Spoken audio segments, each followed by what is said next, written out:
Hey everyone, this is Nanette, TraXel's pet care expert. I have had multiple sclerosis since 2008.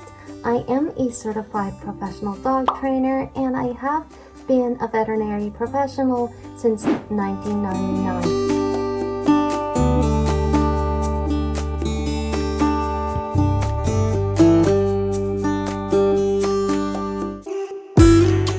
The podcast today doesn't really talk very much about dog training or pet health in general.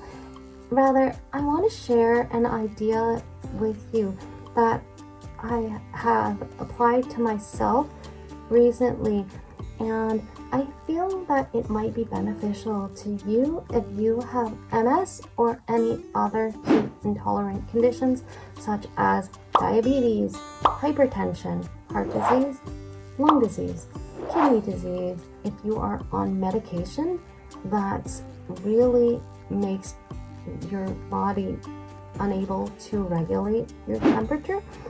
So the idea that I want to share with you is Ontario's No Hot Pets campaign. The thing was initially designed to educate pet owners to not leave dogs inside cars during the spring and summer seasons because of the fact that a lot of people will do that and they will say, I only left the window open.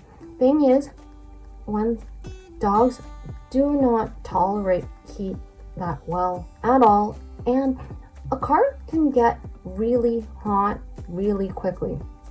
And I wanted to share with you a personal experience about me. So what happened last winter here in Toronto was that I was riding in a friend's rental car, and this was November 2023. So obviously the heat was on in the car. I had a vest on to not get too cold. So what had happened was, and I think one of the windows was actually open a crack. Well, I got overheated, so then I started vomiting a lot. We ended up having to park the car and then clean it out. It was gross. But the thing is, that happens to be a symptom of heat stroke in any species. And before I go in depth about heat stroke, what is heat stroke? Well, it's your body, you get so hot that your body can no longer control the temperature and you start developing symptoms like vomiting. You might start getting confused. And again, if you have MS, you're probably pretty familiar with cog fog. That's kind of what happens. Similarly, with your pet dog or cat, cats can also get heat stroke. Those are medical emergencies.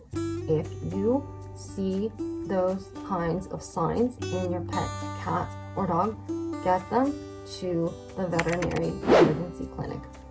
So going forward, some prevention methods that I've adapted to my own lifestyle would be the fact that I walk my dog either super early in the morning, around 6 a.m., or much later in the evening, because I want us to both stay away from the hot sun's rays, and again, knowing what I know about dogs, the fact that it wouldn't be fair to her because she can't sweat. Dogs don't really have good sweating mechanisms. They pant to get rid of extra body heat. The amount of sweat glands that they have are minimal at the bottom of their paws. So if you love your dog, please keep your dog and cat at home. Again, cats can also get heat stroke.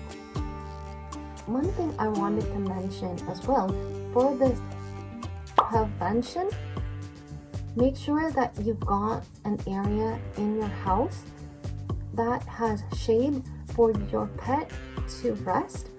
Make sure that your pets have unlimited access to fresh water. Similarly, make sure you hydrate well. Even if you're not going to be going outside, drink as much water as you can to maintain hydration, not a bad idea. Same thing goes for your dog. So for me, when I go out for a walk with my dog, I have a water bottle for me and one for her as well. The other thing with dogs, because I mentioned the whole paw pad thing, make sure that the material their paws touch when outdoors doesn't get too hot. So one way to test this, if on concrete, is put the back of your hand on the concrete and count to 5 or 10.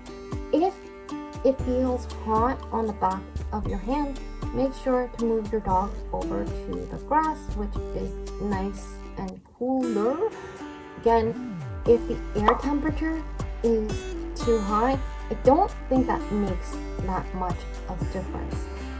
The other thing I wanted to share is the temperature that most veterinarians recommend as being safe to walk a pet dog is between 12 to 15 degrees Celsius. For myself, that's the ideal temperature for me to go out and walk my dog because of my heat intolerance. So she has benefited as a byproduct, which is nice, right?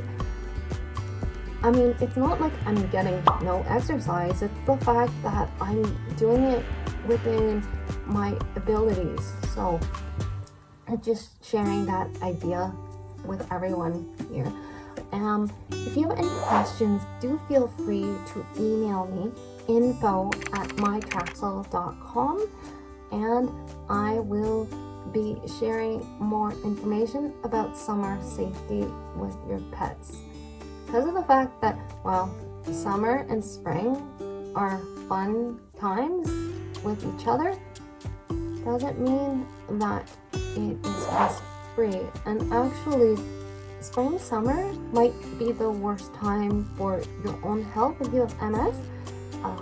I learned a few years ago, I think it was the year I was diagnosed, that getting overheated was super dangerous for MS patients, because what had happened was I went to an outdoor concert with friends, and I don't think I realized that I was heat sensitive, but I was sitting at this outdoor concert and I said to my friends, "Hey, that is some super cool computer technology." And they said, "What are you talking about?" And I said, "There are two of this performers on the stage, and guess who got rushed to the ER?" If you wanted to guess, that was optic neuritis. That would be completely correct. It was the fact that I was overheated that some of my MS symptoms were brought to light. So, but going forward, again, if you have any questions for me, info@mytraxel.com. Take care.